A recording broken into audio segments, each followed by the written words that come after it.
Presque 7h15, vous êtes toujours en direct avec nous dans LCI Matin. Bienvenue si vous nous rejoignez, voici les titres du journal de 7h30. D'abord, cette situation finalement assez stable sur le front des inondations dans l'Aube. Le département est encore en vigilance orange, mais le pic des crues sera atteint dans la journée. La ville de Troyes a été moins touchée que prévu. C'est plutôt la commune de Buchères, située à une dizaine de kilomètres, qui a peut-être été la seule commune de l'agglomération concernée cette nuit, avec près de 40 cm d'eau dans les rues. 45 habitants ont d'ailleurs été évacués. Et en plein week-end prolongé, des retards très importants de plusieurs TGV entre Paris et Lyon, 1h30 en moyenne, mais parfois beaucoup plus, à cause d'une panne électrique en Saône-et-Loire. Dans le même temps, notez que le trafic est chargé sur les routes, c'est orange au niveau national. 3 morts et une dizaine de disparus après la collision entre un bateau et une tour de contrôle dans le port de Gênes, l'un des plus importants de l'Italie. Le navire a fait une fausse manœuvre et a percuté très violemment l'édifice qui s'est en partie affaissé dans l'eau. Et en football, on vient de le voir avec Axel, Leonardo et Thiago Silva sanctionnés après le match contre Valenciennes. Le directeur sportif du PSG est suspendu à titre conservatoire. Le capitaine du club, lui, écope de 2 matchs fermes de suspension pour avoir posé la main sur le torse de l'arbitre. On passe à la météo. La météo avec MrJob.com. MrJob.com, site d'offres d'emploi et de recrutement. La météo avec AJP, Association pour la retraite, l'épargne et la prévoyance, partenaire d'AXA. Non, ce n'est pas terminé avec les perturbations. En voilà une nouvelle. C'est terminé avec l'instabilité, c'est terminé avec la goutte froide qui va être balayée en fait par une perturbation qui arrive par l'Atlantique. Donc on passe en flux océanique, les perturbations vont s'enchaîner et puis on va avoir une petite baisse des températures en fin de semaine. Donc nouvelle perturbation, nouvelle dégradation pluvieuse par l'ouest, sur l'est, matinée assez calme. On a même de belles éclaircies ce matin, mais le département de l'Aube reste placé en vigilance orange crue inondation pour toute la journée, même sans doute encore quelques jours. Le maximum de l'onde de crue de la Seine est attendu cet après-midi. Avec cette perturbation qui arrive en plus par l'ouest, qui va donner des pluies assez marquées ce matin, entre le nord et le Poitou-Charentes. Beau temps en revanche en allant vers les frontières de l'Est, mais cet après-midi, la perturbation va gagner l'Est du pays. On devrait la retrouver entre le nord-est et le massif central. Donc nouvelle dégradation pluvieuse sur le quart nord-est. Et sur l'ouest, on va passer en ciel de traîne avec alternance d'averses et d'éclaircies. Temps plus calme aujourd'hui en allant vers la Méditerranée avec de belles périodes ensoleillées. Et pour le moment, les températures ne sont pas atteintes. Ça va encore, c'est printanier ce matin. Les températures sont toujours au-dessus des normales de saison. Localement, température comprise entre 7 et 16 degrés, avec 13 degrés à Paris, 16 de maximum sur la côte aquitaine ou encore sur le comté niçois. Cet après-midi, en fait, les températures vont baisser après le passage de la perturbation. 15 degrés à Brest, 19 degrés à Lille, 20 degrés à Paris et Bordeaux et jusqu'à 24 degrés à Grenoble. Donc demain, on va retrouver la perturbation plus active demain dans sa partie sud. On attend des pluies soutenues sur le sud-ouest. Ailleurs, ciel de traîne, alternance d'averses et d'éclaircies, un petit peu plus d'éclaircies quand même sur le nord-ouest. Vendredi, dans l'ensemble, ce sera une belle journée. On aura encore quelques averses entre le nord et le centre. Et puis, une nouvelle perturbation arrivera vendredi soir et traversera le pays samedi. Et dimanche, ce sera le ciel de traîne. Oui. Pile pour le week-end. Pas de miracle pour ce week-end prolongé. Merci Patricia Charboyer. On parle politique à suivre. La météo avec MrJob.com. MrJob.com, site d'offres d'emploi et de recrutement. C'était la météo avec AJP, Association pour la retraite, l'épargne et la prévoyance, partenaire d'AXA.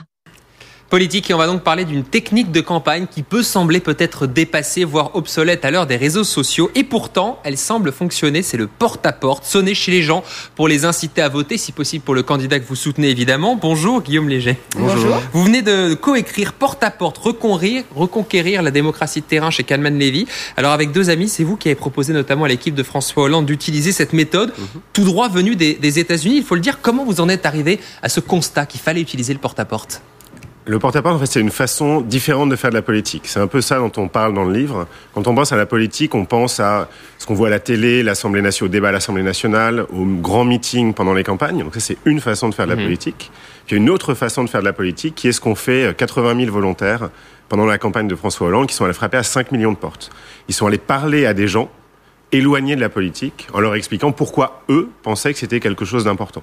Et effectivement, encourager des électeurs abstentionnistes à aller voter. Alors, la technique marche évidemment aux États-Unis, mais en France, on a moins l'habitude d'ouvrir la porte de chez soi. Les Français ouvrent leur porte et acceptent de discuter sur le pas de la porte, à l'intérieur. Comment ça se passe ? Alors, étonnamment, les Français sont sympas et effectivement plutôt accueillants. C'est une remarque qu'on nous faisait beaucoup au début lorsqu'on est arrivé des États-Unis, parlant avec des gens du Parti Socialiste. On nous disait, attendez, les Américains, ils sont sympas, ils sont accueillants. Mais nous, en France, on n'aime pas ça. On n'aime pas cette intrusion dans la sphère privée. En fait, c'est pas vrai. Dans 99% des cas, l'accueil est très favorable. Et c'est d'autant plus vrai que récemment, il y a des militants des jeunes socialistes qui ont fait du porte-à-porte le lendemain des aveux de Jérôme Cahuzac. Donc pas un moment très propice. Pas au meilleur moment.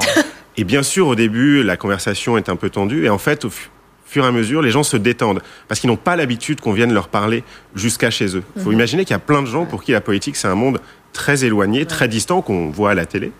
Mais voir des militants politiques, c'est quelque chose qui leur arrive assez peu finalement. Alors, est-ce que vous avez pu en fait mesurer précisément l'impact de ce porte-à-porte lors de la campagne présidentielle ? On a commencé en 2010 avec une expérience pour mesurer très précisément l'effet du porte-à-porte sur la participation. On a fait ça pendant les régionales, l'idée étant de tester 2 ans avant la présidentielle, pendant les régionales, si ça marchait ou pas en France. Et oui, ça fonctionne. En général, on considère qu'on augmente la participation entre 2 et 5 points. Après, ça dépend du type d'élection, ça dépend du contexte. Sur la campagne présidentielle de François Hollande, on n'a pas fait d'évaluation très rigoureuse parce que là, on a vraiment voulu aller faire campagne partout. Mais on peut imaginer qu'on a eu un impact, d'autant plus que l'écart de voix était plutôt serré. Oui. C'est vrai que c'est plus efficace que les emails ou le courrier ? Alors étonnamment, c'est un truc plutôt sympa à entendre. Quand des vrais gens parlent à des vrais gens, ça marche mieux que lorsque vous recevez un email qui est un petit peu anonyme. Et en fait, il faut aussi penser à quelque chose, parce qu'on parle beaucoup de réseaux sociaux, mais les réseaux sociaux, ça s'adresse d'abord à des gens déjà intéressés par la politique. À des gens qui font l'effort d'aller se renseigner, d'aller regarder des blogs, d'aller lire des journaux. Ils sont connectés, quoi. Ils sont déjà connectés. Là, en allant faire du porte-à-porte, on allait dans des zones où il y avait beaucoup d'abstentionnistes, dans les quartiers populaires notamment. Oui, il faut dire que c'est une technique, notamment aux États-Unis, qui est en fait extrêmement précise, loin d'être obsolète, c'est que c'est presque scientifique. Vous vous basez sur des données très précises, scientifiques, pour arriver à ce résultat. Bien sûr. Non, tout à fait. Lorsqu'on nous a dit au début de la campagne de François Hollande, bon, votre objectif c'est 5 millions de portes, vous savez, en France, il y a plus que 5 millions de portes, donc il fallait qu'on sache où aller. Donc pour ça, on a utilisé des modèles électoraux, des données électorales pour savoir où aller. Après, c'est assez intuitif. Les endroits où il y a beaucoup d'abstentionnistes plutôt de gauche, en France, c'est pas mal les quartiers populaires. Voilà. Alors, vous vous reposez sur les bénévoles du Parti socialiste, mais aux États-Unis, ce sont des dizaines de milliers de personnes qu'on appelle des mobilisateurs et qui sont rémunérés. Ça dépend. En fait, il y a les 2 modèles aux États-Unis. Oui. Il y en a beaucoup quand même. Effectivement, qui sont rémunérés, embauchés pour la campagne, notamment l'équipe de Barack Obama. Bien sûr. C'est vrai qu'en France, de manière générale, on a moins tendance à payer des gens lors d'une équipe de campagne. Par contre, les gens qui sont allés frapper aux portes chez Obama, c'était des volontaires, comme chez nous. Simplement, en France, vous avez dit militants il y avait une partie de militants, mais il y avait surtout des gens qui étaient simplement des sympathisants. Ma mère, par exemple, n'avait jamais participé à une campagne électorale, et elle a été mobilisatrice à Strasbourg, et elle a frappé avec plusieurs volontaires à, je crois, 1000 portes. Et vous en avez trouvé facilement des mobilisateurs bénévoles ? Oui, en fait, les gens ont beaucoup aimé ce retour un peu aux sources de la politique, d'aller sur le terrain dans des quartiers où, en général, ils allaient peu. Alors, c'est d'autant plus un enjeu, effectivement, que vous parlez de la sous-mobilisation de certaines minorités ethniques que vous avez pu toucher avec le porte-à-porte. Est-ce que c'est vraiment un moyen de faire ramener à la démocratie des gens qui s'en sont éloignés ? Particulièrement, vous parlez des minorités ethniques. Pourquoi elles précisément ? Alors, nous, on est convaincus, et c'est un peu ce qu'on raconte dans le livre, que les partis politiques doivent aller passer plus de temps sur le terrain, pendant les campagnes, mais aussi en dehors des campagnes. Si l'élan de la campagne de Hollande s'arrête là, et qu'il n'y a plus de porte-à-porte, plus de dialogue sur le terrain d'ici à 2017, je pense que les gens seront à nouveau déçus. Vous parlez des minorités ethniques, on a fait une expérience en 2010, et on a vu qu'effectivement, les Français nés à l'étranger réagissaient très bien au porte-à-porte. Comment on l'a su ? Simplement, c'est une information disponible sur les listes électorales. Il n'y a pas eu de ciblage ethnique de ce point de vue-là. On a pu regarder sur les listes électorales où les gens étaient nés. Et effectivement, des gens dont les politiques pensent qu'ils sont très éloignés de la politique, les minorités ethniques, en fait, avec un dialogue de moins de 5 minutes, on arrive à les encourager à retourner voter. Et ça, c'est uniquement une première étape. Ensuite, il faut continuer ce dialogue au-delà des élections. Donc vous l'avez fait uniquement pour le Parti socialiste. Est-ce que vous savez si ça se fait aussi à droite, si vous avez des concurrents de l'autre côté ? Bien sûr, Nathalie NKM a lancé sa campagne de porte-à-porte. D'ailleurs, j'ai, je pense, des élèves de Sciences Po qui vont l'aider à faire ça. Oui, bien sûr, en fait, c'est pas une technique de gauche ou de droite. Faire de la politique, en parler directement à des gens, c'est plutôt une bonne chose que la droite ou la gauche le fasse.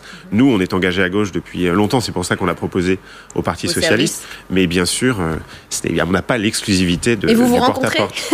Oui, on se rencontre. Je pense qu'on va se rencontrer pour les municipales à Paris, notamment, bien sûr. Eh bien, écoutez, merci beaucoup d'être venu nous parler de cette technique, effectivement, de campagne qu'on trouve obsolète, mais qui finalement fonctionne plutôt pas mal. Le porte-à-porte, donc, qui ramène les gens au pouvoir, à la démocratie, à la politique. Votre livre, je rappelle le titre, Porte-à-porte, reconquérir la démocratie sur le terrain, et ça sort chez Kalman Levy. Merci beaucoup d'avoir été notre invité dans LCI Matin. Merci et on continue de parler politique. Restez avec nous d'ailleurs avec Renaud Pilat.